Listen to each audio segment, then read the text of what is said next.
Ramai tanya Syah pasal total cost yang habis untuk trip ni kan.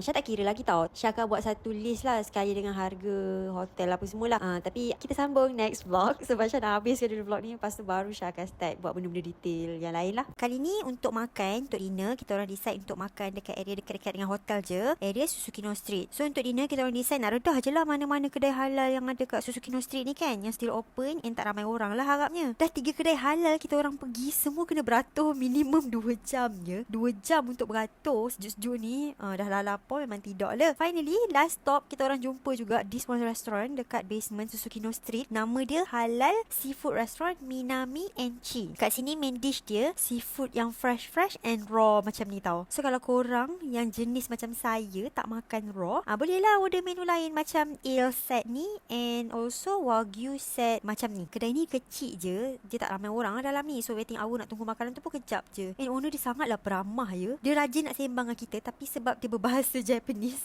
kita pula bahasa Inggeris, memang macam itik dengan ayam lah sembangnya.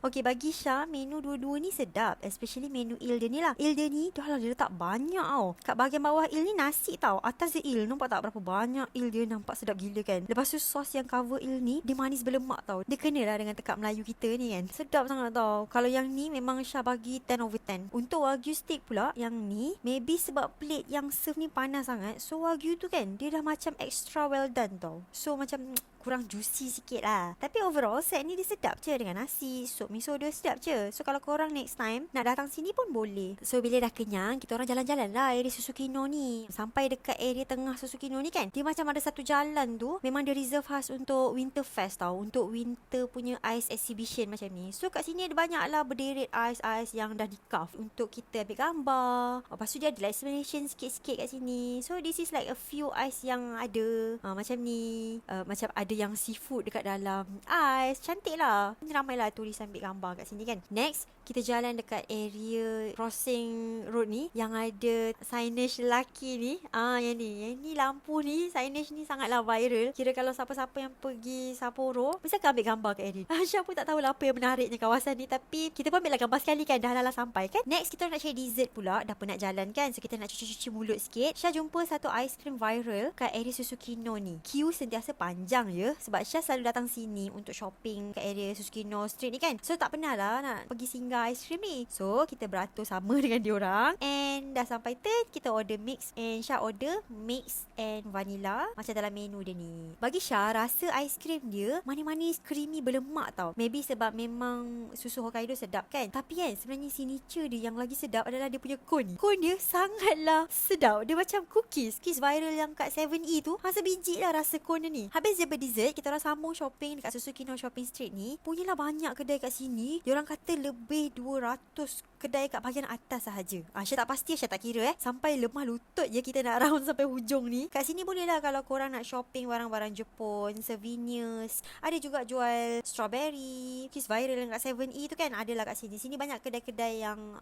tax free. So easy lah. That's all je lah kot for day 2. Sebab kita orang hari ni dia tak padat sangat sebab ada ski. Lagipun trip ni berdua je kita dengan husband. So boleh lah jalan-jalan sampai malam kan. That's all. Sambung next vlog nanti Syah story lagi. Okay, bye.